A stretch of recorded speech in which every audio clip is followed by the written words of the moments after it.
warahmatullahi taala wabarakatuh. Waalaikumsalam warahmatullahi wabarakatuh. Yang terhormat Bapak Kepala Sekolah SDN Cianjur dan yang mewakilinya, yang kami hormati Dewan Guru SDN Cianjur. Puji syukur kita panjatkan kehadiran Ilahi Robbi, yang mana alhamdulillah pada kesempatan hari ini kita semua dapat berkumpul di tempat ini. Salawat beserta salam kita curahkan kepada Nabi Muhammad Sallallahu Alaihi Wasallam. Terima kasih Ibu telah menyempatkan waktu untuk hadir di acara diseminasi budaya positif yang akan dipaparkan oleh Guru CGP Angkatan 8 yaitu Ibu Rita Susilawati. Marilah kita ucapkan basmalah pertama-tama untuk membuka acara ini. Bismillahirrahmanirrahim. Untuk acara pertama pembukaan sudah dilakukan dan selanjutnya adalah sambutan dari Bapak Kepala Sekolah dan yang mewakilinya. Padanya saya persilahkan.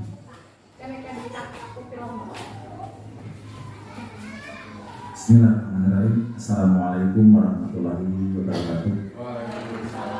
Alhamdulillah, bersyukur ke Allah Subhanahu wa Ta'ala kita berkumpul dalam acara diseminasi CGP. Mudah-mudahan dalam kesempatan ini guru yang terpanggil atau yang sedang melaksanakan CGP semuanya lulus dan juga menjadi guru yang profesional, dan kepada guru-guru yang lainnya yang belum CGP mudah-mudahan segera melaksanakannya. Sekian dari saya. Assalamualaikum warahmatullahi wabarakatuh. Terima kasih kepada Bapak Kepala Sekolah yang mewakili. Untuk acara selanjutnya pemaparan materi mengenai diseminasi budaya positif yang akan dilakukan oleh Ibu Rita Susilawati. Kepada saya persilakan.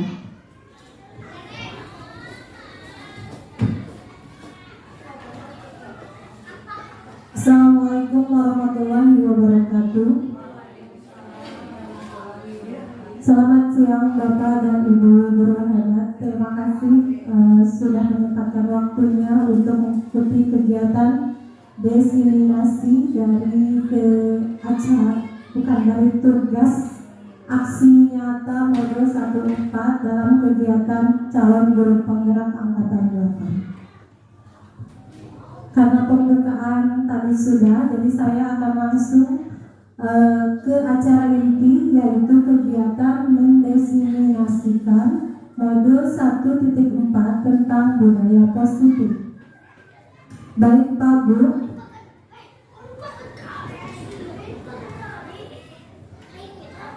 sebelum ke materi, kita adakan dulu kesepakatan bersama dalam acara kegiatan ini.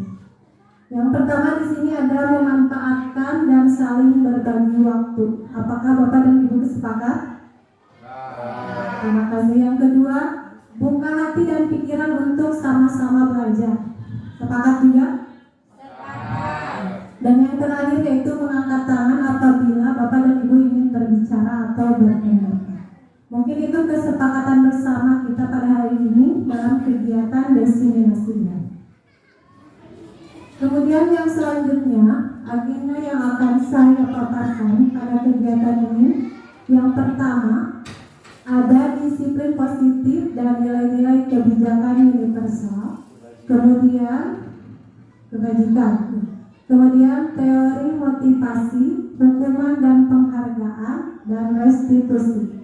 Yang ketiga ada keyakinan kelas, kemudian yang keempat kebutuhan dasar manusia dan dunia berkualitas. Kemudian yang kelima ada restitusi dari 5 posisi kontrol, dan yang terakhir ada segitiga restitusi. Kita lanjut ke pembelajaran yang pertama, yaitu tentang disiplin positif nilai kebajikan universal. Sebelum memaparkan, saya punya kegiatan coba buka. Ini adalah tugas yang Bapak dan Ibu bisa lakukan sekarang. Misalnya Bapak dan Ibu adalah A. Tugas Bapak dan Ibu adalah mengepalkan satu tangan. Yang kanan boleh ya. Kemudian tugas rekan Anda, tugasnya adalah membuka kepalan tersebut. Jadi Bapak Ibu yang A membayangkan bahwa dalam kepalan tersebut ada sesuatu yang berharga yang harus Ibu dan Bapak jaga supaya orang lain tidak bisa membukanya misalnya. Nah, kira-kira kalau misalkan rekan Bapak Ibu yang B mau membujuk atau merayu bagaimanapun caranya supaya bisa membuka kepalan tangan Bapak Ibu yang A, kira-kira apa yang akan Bapak dan Ibu yang A lakukan? Apakah akan membuka kepalan tangan atau akan tetap menutup? Coba, bagaimana? Ini pendapat Bapak dan Ibu saja. Ini jawaban bebas Pak, Bu. Tidak harus betul. Yang betul misalnya membuka atau menutup. Ini sesuai dengan hati dan Bapak Ibu. Mau membukanya atau mau menutupnya? Pak Dudung katanya menutup. Bu Asmi mau membuka atau menutup? Mau tetap menutup. Nah, jadi intinya di sini ada yang disebut dengan kontrol diri. Kira-kira yang sangat berperan dalam kontrol tersebut siapa? Ya, diri sendiri ya. Meskipun teman Bapak Ibu yang membujuk, mau dirayu, bahkan dikasih uang sekalipun, kalau itu menurut keyakinan itu ada hal yang sangat penting, pasti tidak akan terbuka.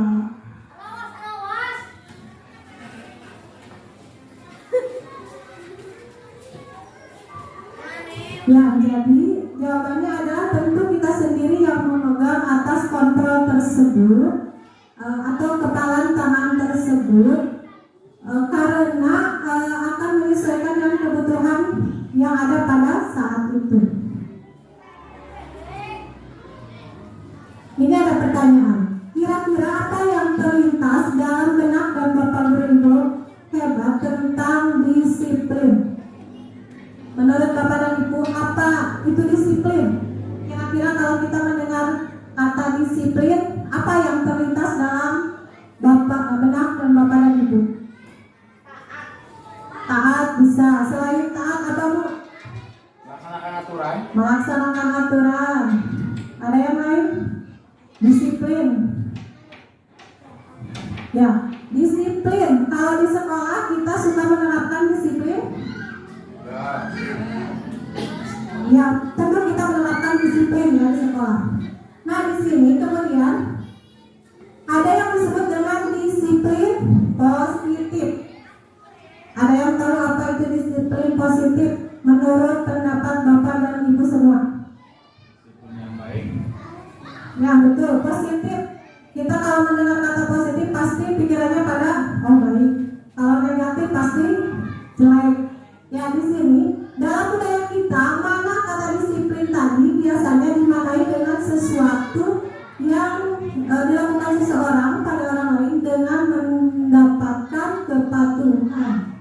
Jadi patuh. Contoh tadi kata Bapak mematuhi peraturan. Nah, seperti itu. Kemudian apa itu disiplin positif? Nah, di sini yang saya rangkum, disiplin positif itu ada beberapa pengertian. Yang pertama, semua bentuk penerapan disiplin tanpa adanya kekerasan.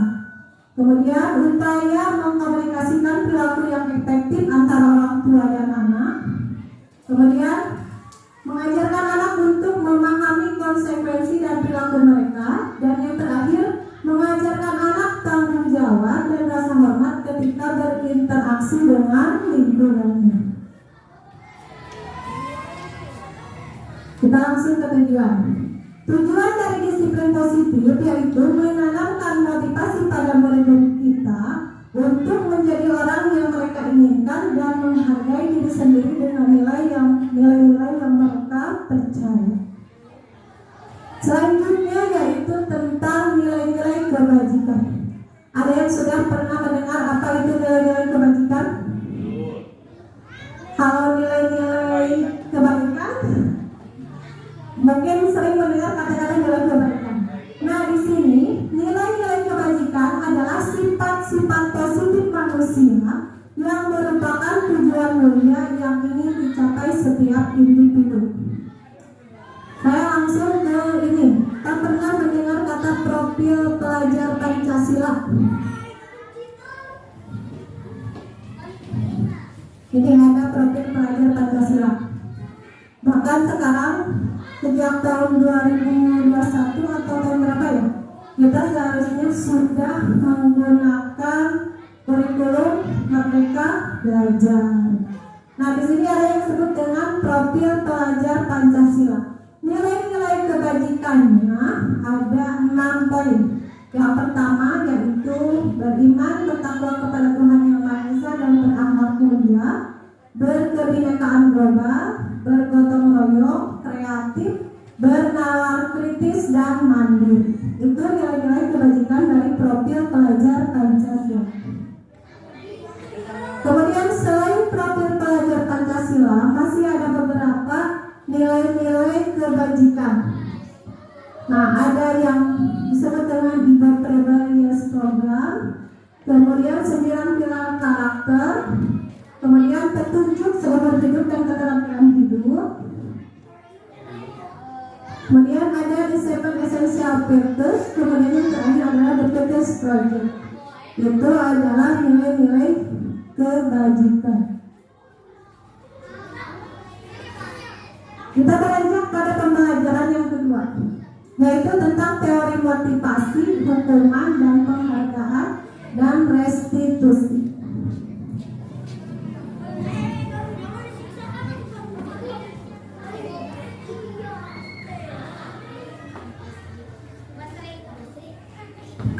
Mohon maaf sebentar.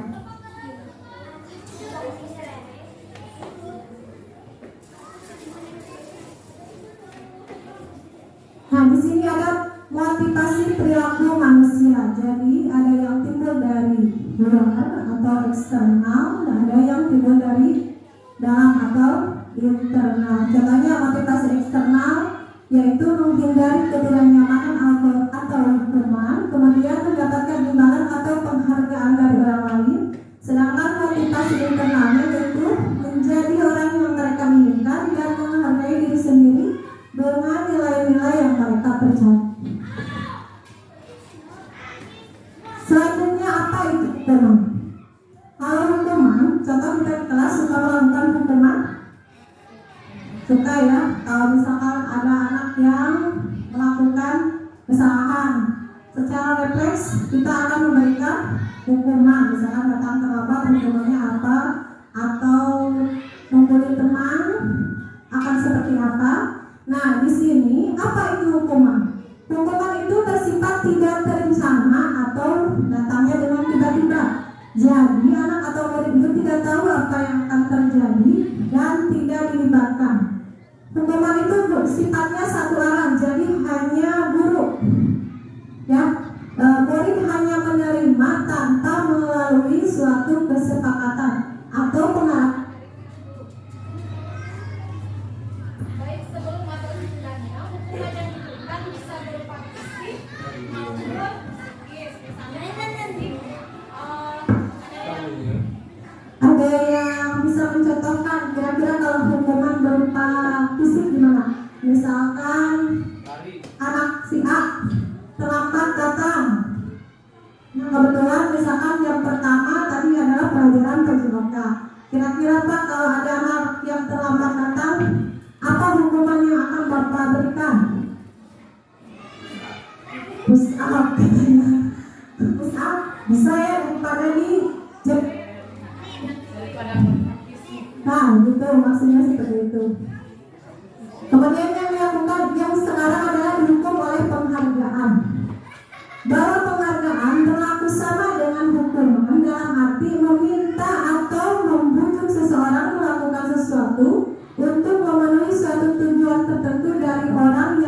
meminta atau yang membujuk. Dorongannya yaitu dorongan eksternal dan ada faktor ketergantungan. Dengan penghargaan.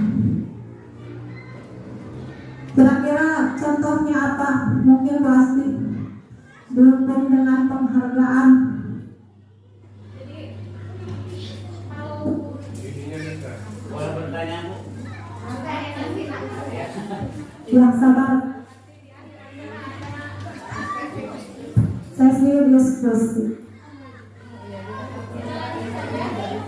Di sini penggunaan hukuman dan konsekuensi. Nah, di sini ada beberapa tindakan yang dilakukan oleh guru. Kita akan membahas ini terlebih dahulu. Kira-kira menurut Bapak dan Ibu, itu termasuknya hukuman atau konsekuensi? Yang pertama, mencatat 100 kali di dalam buku kalimat saya tidak akan terlambat lagi. Misalnya, hukuman. Kita nanti cari tahu sih betul atau salahnya. Kemudian, lari mengelilingi lapangan basket 2 kali karena terlambat datang ke sekolah. Murid diminta untuk push up. Menggantikan kertas tugas teman yang telah dicoret. Konsekuensi, membersihkan tumpahan air di meja tulis. Murid disuruh untuk mengenakan sepatu seharian di sekolah karena tidak mengenakan sepatu hitam. Hukuman. Kemudian yang terakhir, lari mengelilingi lapangan basket 2 kali karena terlambat 10 menit untuk mengikuti pelajaran PJOK. Nah, sekarang kita cari tahu. Nah, ini adalah jawaban yang tepatnya. Jadi kita bisa membedakan mana hukuman, mana konsekuensi. Ya. Nah, di sini ada penjelasannya. Nah, apa itu konsekuensi? Kalau hukuman tadi sudah di awal. Konsekuensi itu sudah terencana atau sudah disepakati, sudah dibahas dan disetujui oleh murid dan guru. Contoh yang tadi kelas menjawab ketika anak melakukan kesalahan disuruh mengganti buku temannya ya. Nah, itu sudah ada dalam kesepakatan kelas kita misalnya. Jadi maksudnya pada konsekuensi.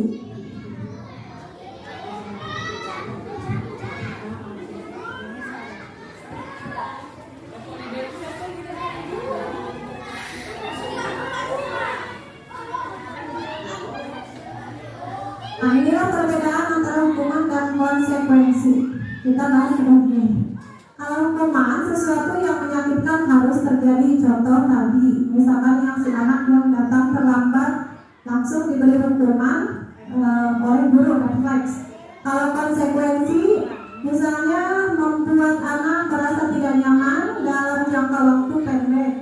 Jadi tidak ada semacam seperti tadi yang hukumannya tiba-tiba tanpa dipikirkan hukuman apa kira-kira. Jadi itu maksudnya pada konsekuensi. Jadi sudah ada dalam kesepakatan kelas.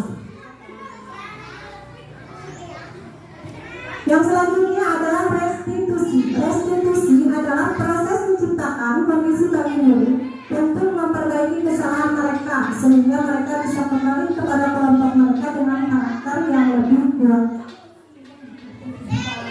Ada 9 ciri restitusi. Yang pertama, bukan untuk menebus kesalahan, namun untuk belajar dari kesalahan. Kemudian memperbaiki hubungan, tawaran bukan paksaan. Restitusi menuntut untuk melihat ke dalam diri. Restitusi mencari kebutuhan dasar yang mendasari tindakan. Restitusi diri adalah cara yang paling baik. Kemudian restitusi fokus pada karakter bukan tindakan. Restitusi fokus pada solusi atau jalan keluar. Yang terakhir, restitusi mengembalikan murid yang berbuat salah pada kelompoknya. Nah, mungkin ini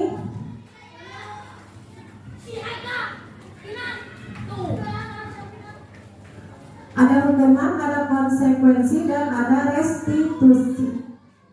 Jadi perbedaannya jelas sekali ya. Kalau misalkan dalam hukuman kadang ada anak atau anak yang akan tersakiti, contoh tadi kemudian kalau konsekuensi penguatan hanya bertahan dalam jangka waktu pendek, terkadang lebih kesan ke tidak ada efek jerak karena tidak bagaimana ya? Jadi maksudnya cuma ini. Nah kadang-kadang siswa seperti itu. Kalau restitusi itu ada tahapan-tahapan supaya siswa tersebut setelah melakukan kesalahan akan menyadari perbuatannya. Pembelajaran ketiga yaitu tentang keyakinan kelas. Pak Bu, adakah yang sudah tahu apa itu keyakinan kelas? Keyakinan kelas, kira-kira dibuatnya di mana? Biasanya di dalam kelas ya. Di sini. Mengapa kita memiliki peraturan tentang penggunaan helm pada saat mengendarai kendaraan roda 2 atau motor?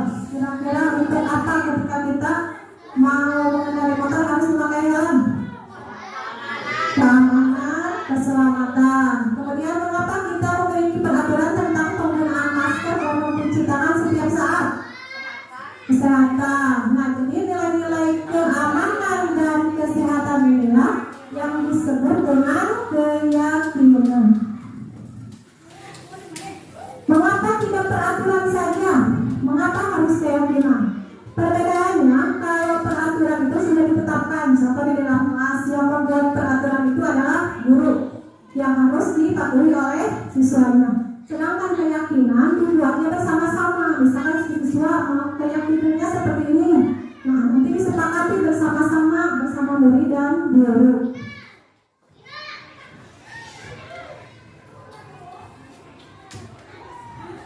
Perbedaan peraturan dan keyakinan kelas. Nah, kalau peraturan misalkan dilarang mengganggu orang lain. Jadi ada kata dilarang melakukan kekerasan atau dilarang membuang sampah.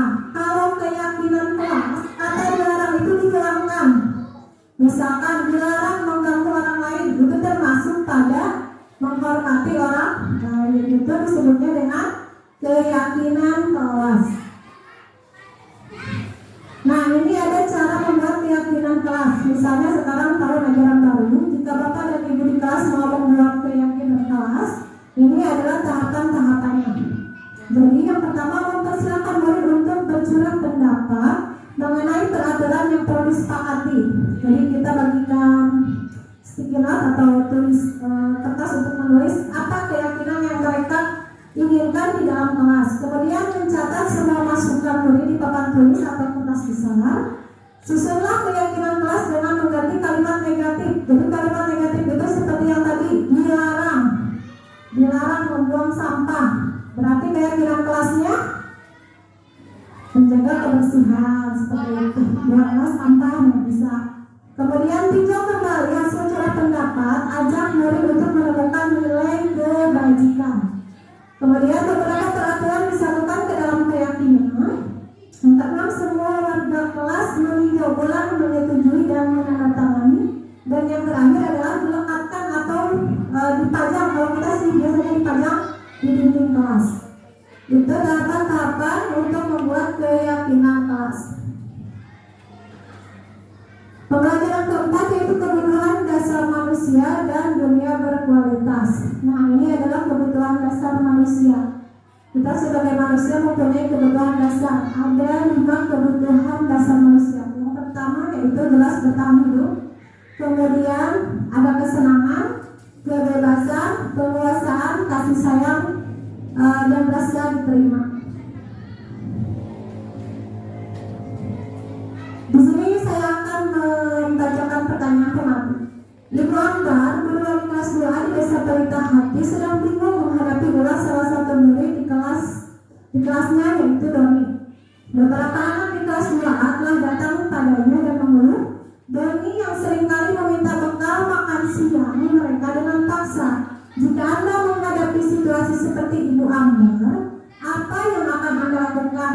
Menurut Anda kira-kira apa alasan Doni melakukan hal tersebut?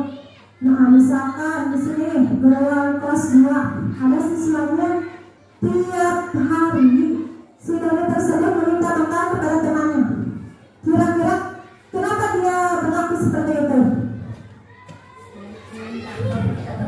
Mungkin faktor ekonomi itu tidak membawa bekal.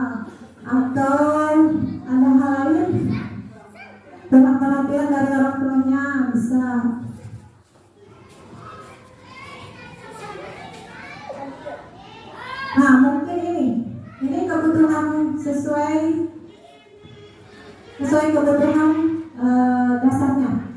Di sini ada bertahan hidup, misalkan dia lapar tapi tidak membawa bekal dari rumah. Yang kedua, kebutuhan akan kasih sayang dan rasa diterima. Dia merasa senang ketika temannya memperhatikan dia. Ketika temannya melaporkan tindakannya itu pada guru, kemudian memberitahu orang tuanya sehingga orang tuanya jadi memperhatikan dia, jadi cari perhatian. Yang ketiga, kekuasaan. Dia merasa hebat karena temannya jadi takut dengan dia dan menuruti keinginannya. Yang keempat yaitu kebebasan. Dia merasa bosan dengan bekal makanan yang dibawakan ibunya, jadi dia meminta kepada teman yang lain. Dan yang terakhir adalah kesenangan, atau lebih bisa disebut dengan bukan jahil, iseng. Jadi dia melakukan karena iseng, dengan sengaja, dan dia menikmati ekspresi wajah teman-teman yang kesal karena diambil makanannya. Pembelajaran kelima yaitu tentang 5 posisi kontrol. Ada 5 posisi kontrol. Yang pertama, pembunuh, membuat orang merasa bersalah. Kemudian posisi kontrol teman, posisi pemantau, dan posisi manajer. Kira-kira kalau kita di sekolah sudah menjadi guru dalam posisi apa? Pak Bu? Pembunuh. Ketika ada anak melakukan kesalahan langsung dihukum. Nah, di sini ada pernyataan-pernyataan. Siapa yang mengatakan? Contoh, saya kecewa sekali dengan kamu. Nah, ketika misalnya saya di dalam kelas ada siswa yang bandel, kemudian saya berkata, ibu kecewa sekali dengan kamu. Nah, itu merupakan posisi membuat orang merasa bersalah. Si anak merasa bersalah. Kemudian kamu tidak pernah benar melakukannya. Kemudian usaha misalkan seperti itu. Itu kalau hukum. Yang ketiga, ayolah lakukan dari bapak dan ibu. Jadi lebih ke teman. Yang keempat, bagaimana kamu bisa menyelesaikan masalah ini? Jadi kita tanya dulu kenapa dia melakukan ini, apa alasannya, kemudian bagaimana solusinya. Itu maksudnya pada posisi manajer. Yang terakhir adalah kamu selalu yang paling terakhir. Nah, itu biasanya yang sering kita lakukan di kehidupan sehari-hari kita di sekolah sebagai posisi penghukum.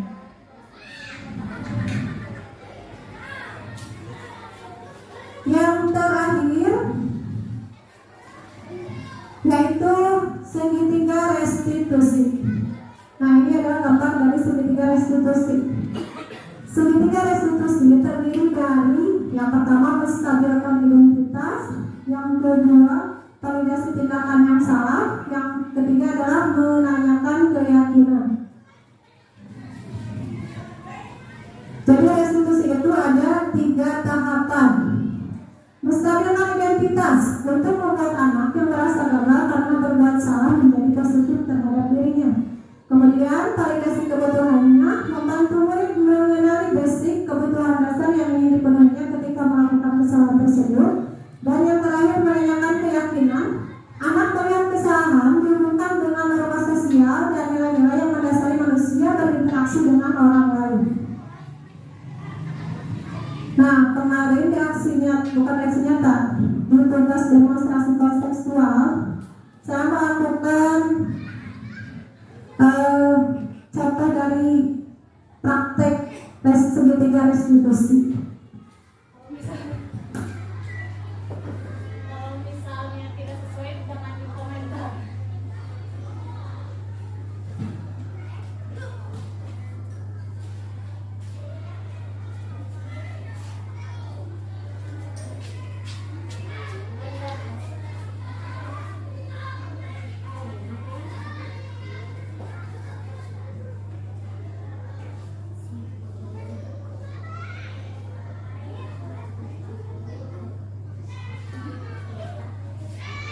Ini adalah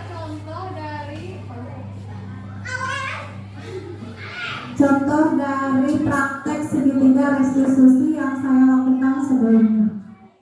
Selamat menonton sekitar 4 menit.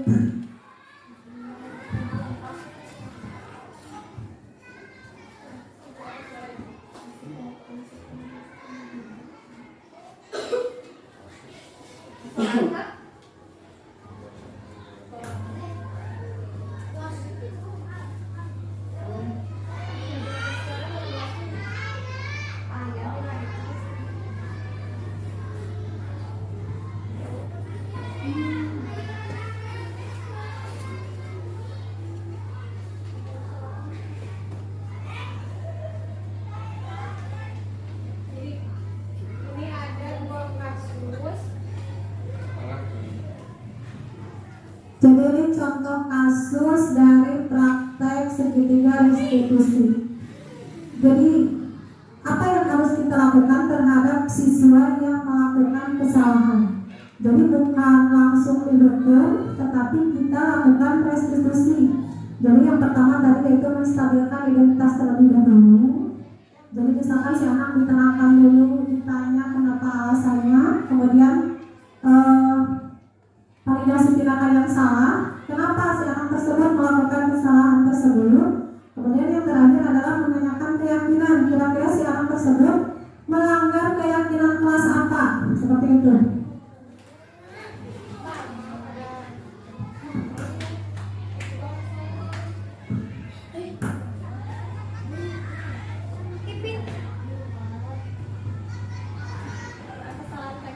Jadi di sini yang saya lakukan adalah seorang perempuan yang bernama Aina, dia telah melakukan kesalahan yaitu tidak membawa buku akses. Nah, kita panggil, kita tanyakan kenapa dia selalu lupa, karena berkali-kali selalu lupa untuk membawa buku akses. Jadi kita tanya terlebih dahulu apa alasannya, kemudian kita tanyakan kepada dia apa yang harus dilakukan supaya tidak mengulangi kesalahannya. Ini adalah praktek dari segitiga restitusi.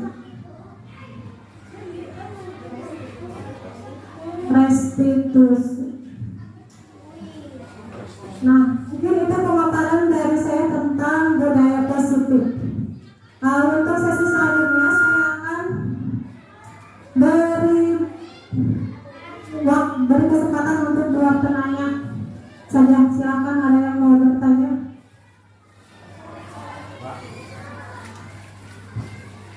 Silakan dari Pak Dudung. Bismillahirrahmanirrahim. Assalamualaikum warahmatullahi wabarakatuh. Saya mau bertanya tentang implementasi budaya positif. Yang saya tanyakan, bagaimana cara yang tepat untuk mengimplementasikan budaya positif, nilai-nilai kebijakan universal yang berpihak pada murid. Ya, terima kasih kepada Pak Dudung.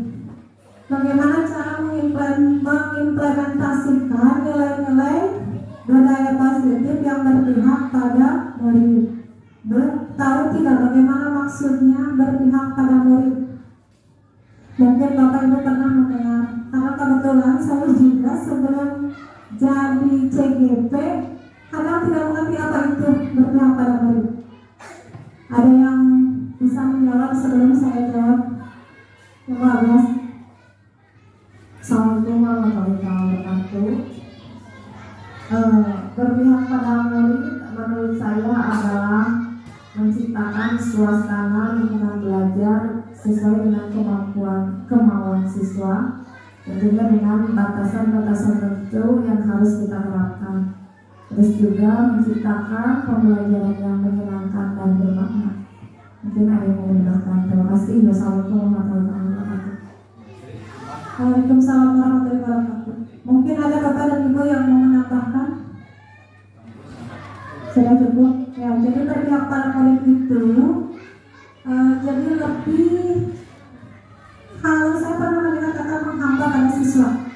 Jadi menurut pemikiran Hajar Dewantara, kita itu sebagai guru harus menghamba pada siswa, bukan berarti kita menuntut ya. Jadi kamu harus seperti ini, kamu harus seperti ini, tidak seperti itu. Jadi kita harusnya menuntun. Jadi kemauan anak itu seperti apa kita tuntun, itu yang disebut dengan menghamba anak. Nah di sini mengimplementasikan budaya positif yang berpihak pada murid itu, mungkin salah satu contohnya yaitu dengan melakukan pembelajaran yang menyenangkan. Tadi seperti kata Bu Asti. Kemudian bisa menggunakan internet. Ya, contoh seperti ini, kita menggunakan fokus supaya anak lebih fokus.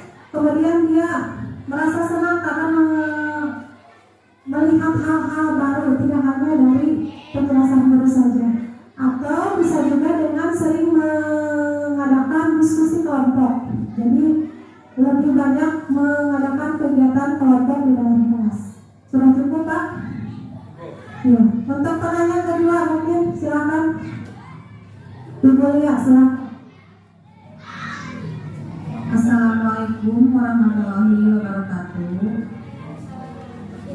Ada pertanyaan ya dari saya. Bagaimana bila dalam suatu kelas ada siswa yang tidak bersemangat pada mata pelajaran tertentu? Restitusi apa yang tepat yang kita tawarkan sebagai guru atau sebagai wali kelas? Terima kasih. Wassalamualaikum warahmatullahi wabarakatuh. Waalaikumsalam warahmatullahi wabarakatuh. Bagaimana bila dalam satu kelas ada siswa yang tidak bersemangat? Misalnya di kelas 5 ada satu siswa atau beberapa siswa yang tidak bersemangat ketika mengikuti pelajaran matematika. Nah, mungkin penyelesaiannya seperti ini. Kita cari tahu dulu. Kita tanya anak, kenapa sampai tidak suka pelajaran matematika tersebut? Bisa saja jawabannya, Bu, pusing matematika, kamu hitung ini. Nah, bisa. Kemudian kita berkonsultasi dengan orang tuanya. Kita tanyakan, karena selain kita guru, orang tua yang lebih paham tentang karakter anak tersebut ya di rumah. Jadi kita konsultasi dengan orang tuanya, kenapa anak ini bisa seperti ini.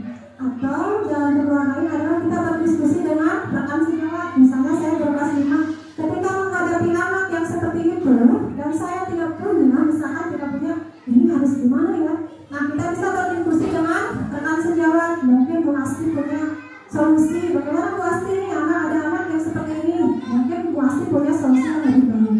Jadi mungkin itu caranya. Kalau restitusi jelas tadi ya, ada validasi tindakan, ada yang kedua apa? Ada yang pertama menstabilkan identitas, yang kedua memvalidasi tindakan yang salah, dan yang ketiga adalah menanyakan keyakinan. Mungkin sudah cukup ya, tidak ada yang mau bertanya lagi.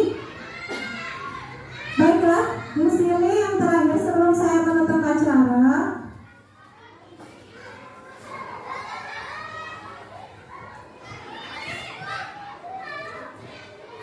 kita adakan refleksi. Kira-kira hal baru apa yang mengubah paradigma Bapak dan Ibu setelah yang saya dapatkan pada pembelajaran hari ini?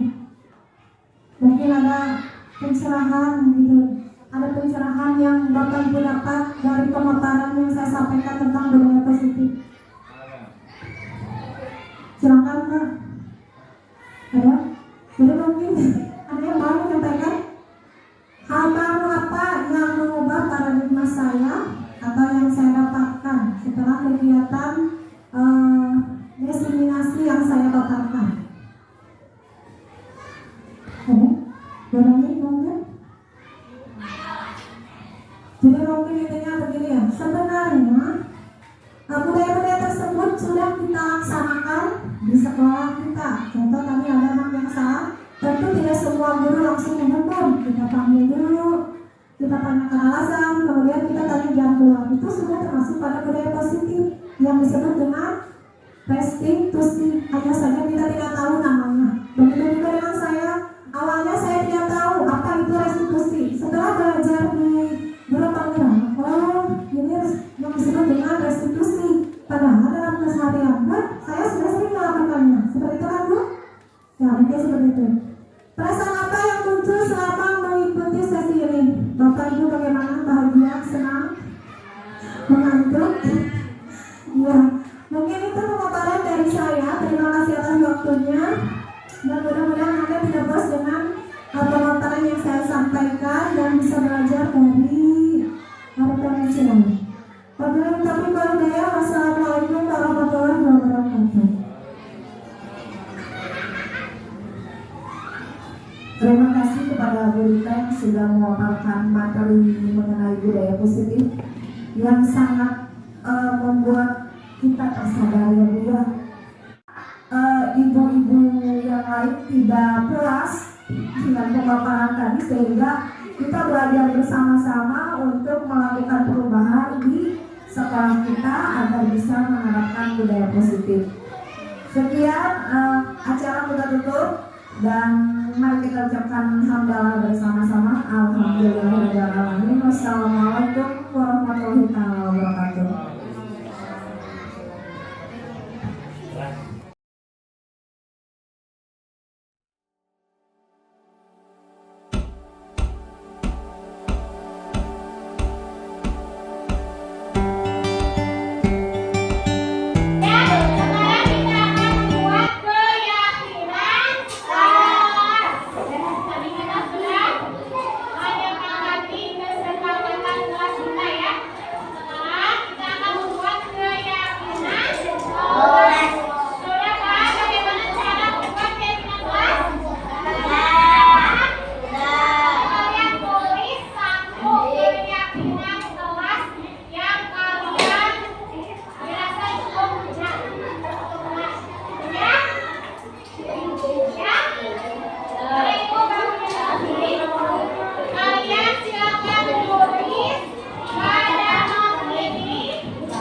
Ayo ditulis.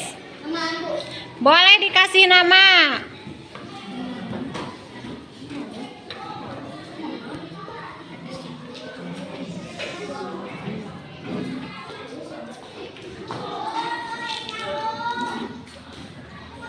Ayo ditulis.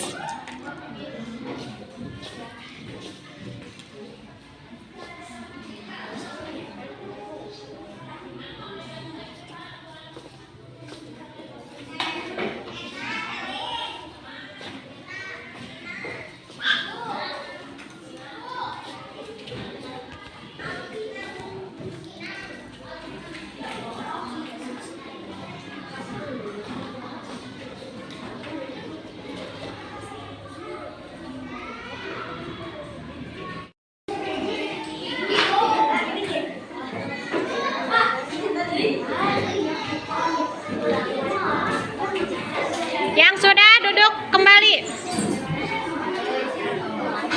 Ke sini, ke bawah, ke bawah. Ke bawah. Sing ya, rapih ke bawah. Nih, ke bawah. Ayo di bawahnya.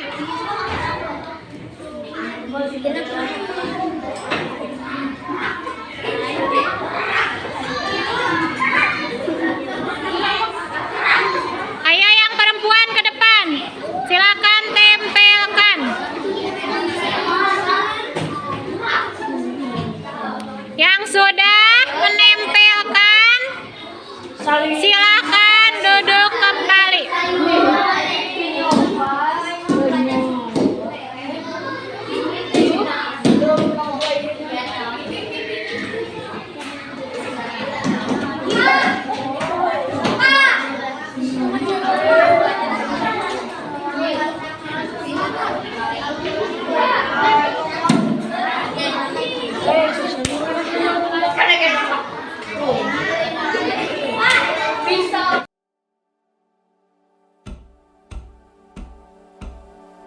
Tiga.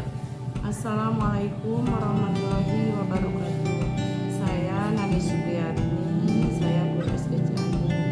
Setelah saya mengikuti di seminisasi budaya positif yang dilakukan oleh Bu Lita, saya mulai memahami bagaimana penerapan budaya positif dan semoga